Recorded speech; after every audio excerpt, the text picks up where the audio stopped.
I'm sat on my bed now. I tried to do the video. Tried to do the video. Yeah, I'm wearing my asexual t-shirt. I tried to do the video from my desktop, but it wouldn't work at all. So yeah, I'm actually leaning against my headboard, which is a bit awkward for me actually. So yeah, hi, happy Asexual Perspectives Awareness Month after party day 25.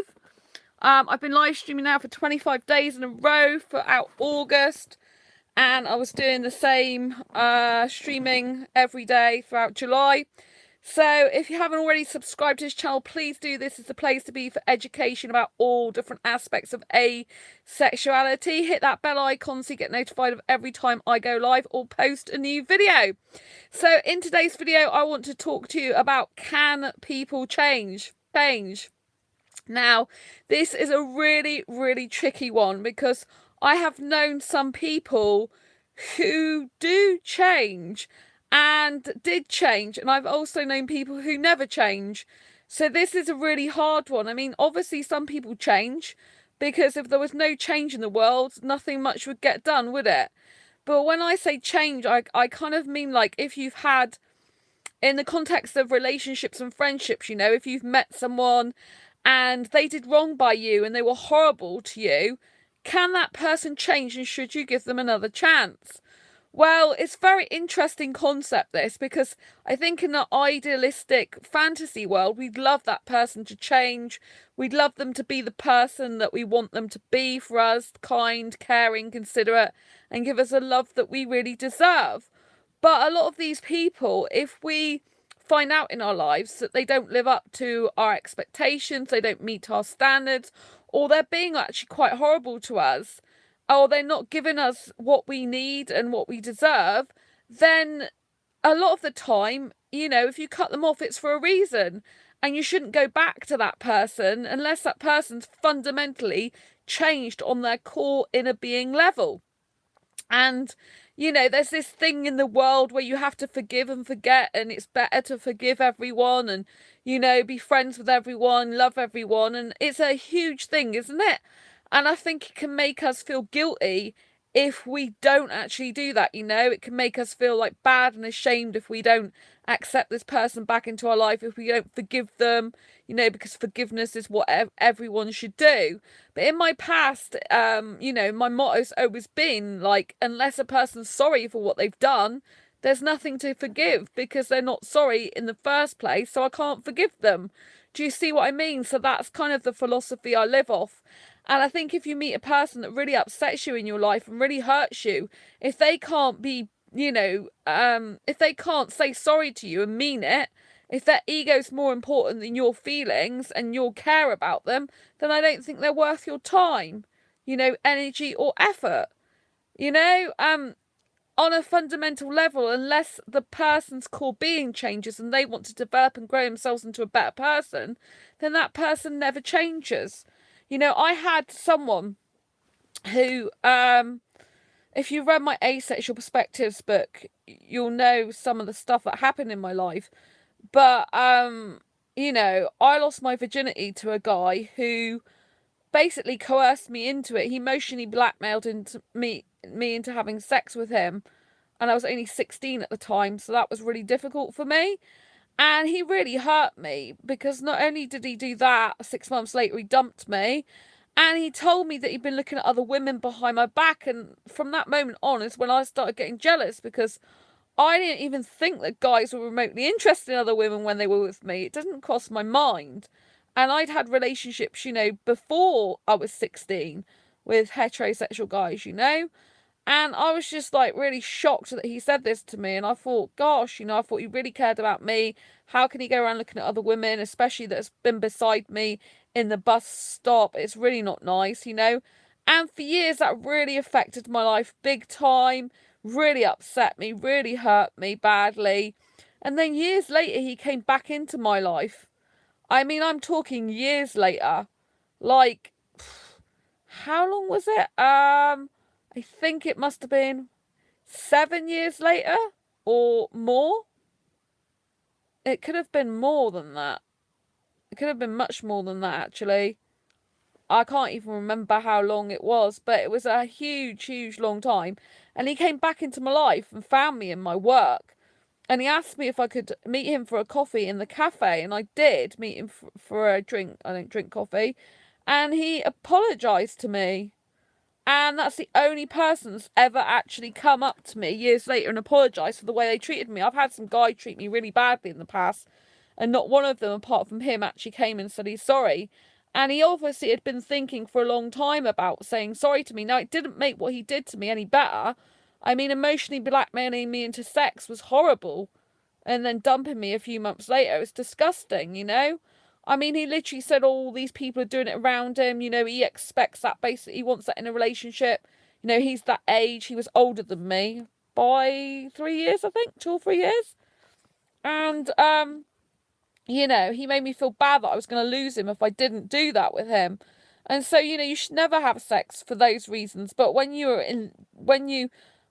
have strong feelings for someone, sometimes you do crazy things like that, you know?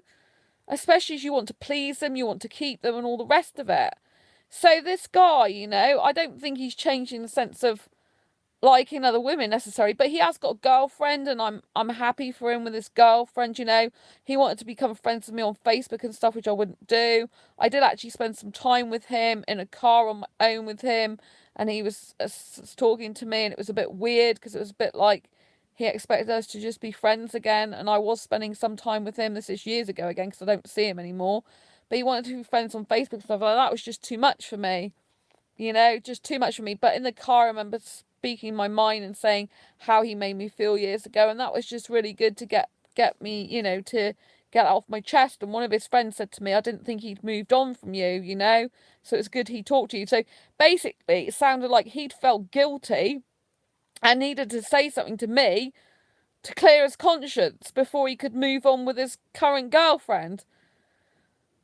So kind of he did it for himself, not just for me. He did it because he was feeling guilty all these years, by the sound of it, you know. But at least he said sorry, and he meant it, you know. He took the time and bothered to come and say that, you know. So that helped me a lot in my life. It helped me to sort of put that more behind me and forget about it more, if you know what I mean. There's been other incidents that haven't been good as well, but that really helped me. So, you know, some people can change somewhat. There's a woman in my work as well, and my ex-work, and me and her didn't get on at all. She was really horrible to me. And then we became really good friends in work, but she still wasn't completely changed, you know. At the core of her, she still was an untrustworthy person. She would still gossip. You couldn't trust her 100% ever. And she would say things to one person and then say something else to another person, which is someone who's not being genuine, you know. They're saying different things to different people. And then before you know, you can't trust them totally 100%. Have you ever come across that person where you know that there's something about them means you can never ever 100% trust them, however much they change, however nice they seem, you just can't 100% trust them because you just know in your heart of hearts they're not 100% trustworthy.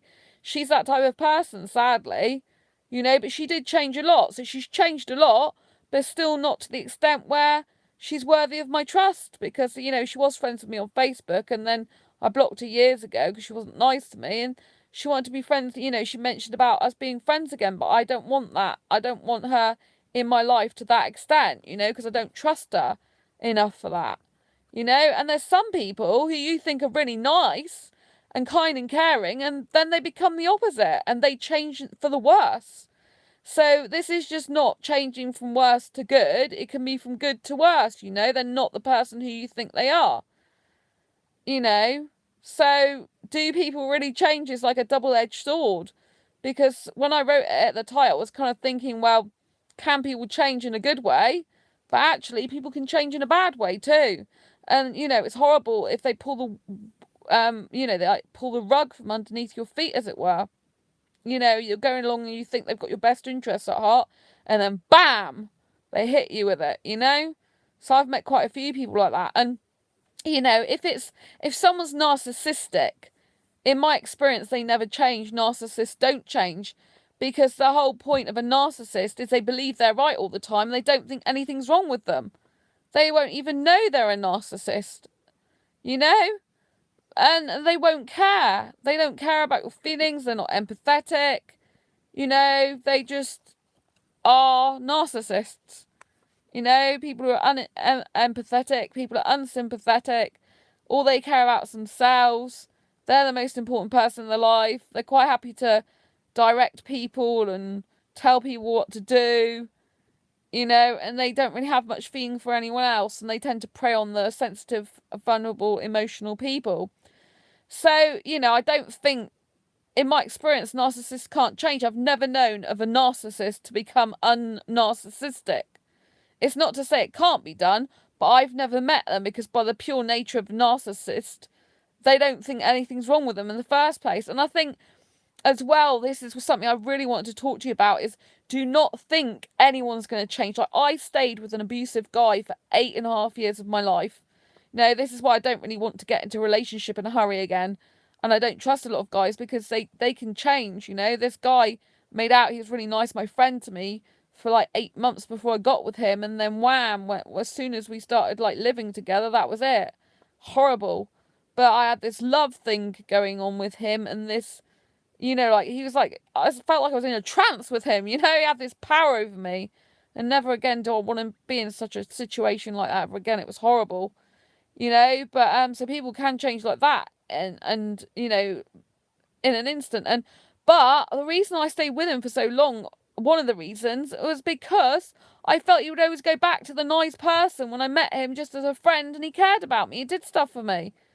I seriously always believed he would go back to that, and I was wrong. I was delusional. You know, I should have woke up a long time ago. You know, I shouldn't have thought it was a reflection on me if he doesn't change back. I should have thought, gosh, I value my worth. This guy's an asshole. Oh, sorry for swearing, but it's true. And to get out of the relationship as soon as possible, because it's better being single, and there are much better guys out there, you know, even as friends. So, you know, don't ever stay with someone thinking they will change, because I've done that so many times. And that's why I'm quite quick to cut guys out of my life these days. You know, if they don't live up to my standards, if they're not pulling their weight in the terms of effort in the potential relationship, you know, I have to cut them loose. There's no point in, life is so short. There's no point in wasting your time on someone who's not that into you, or pretends to be into you when really they're not, or has got ulterior motives for what they're doing, because they're wasting your precious time. What's the point in wasting your time on these people when you can be meeting good people and get good people and better people in your life, you know? It's a waste of time. These people are wasting your time. I had my life wasted for years. I don't want that again. You know, I've had enough of that. So don't stay with someone because you think they'll change and they'll get nicer to you, because a lot of the time they get worse with you. If they're not meeting your needs early on in the friendship or relationship or potential relationship, it's just going to get worse. Predominantly, it's going to get worse. I mean, you can talk to them, obviously, and you should talk to them. But if they're not listening or not matching your needs, then what's the point of carrying on? There isn't. And in terms of can people change, well, there's someone I knew from one of my old jobs, and she was with the first sort of boyfriend, the father of her child when she was a teenager. He had an affair, but years later they did actually get back together and get married again. Well, I don't know if she was married in the first place. I think she was married in the first place, but she was certainly, you know, he was the father of her child, and for years they didn't, I think he was in the army or something, and he was not a good guy, but then she said he changed and she married him.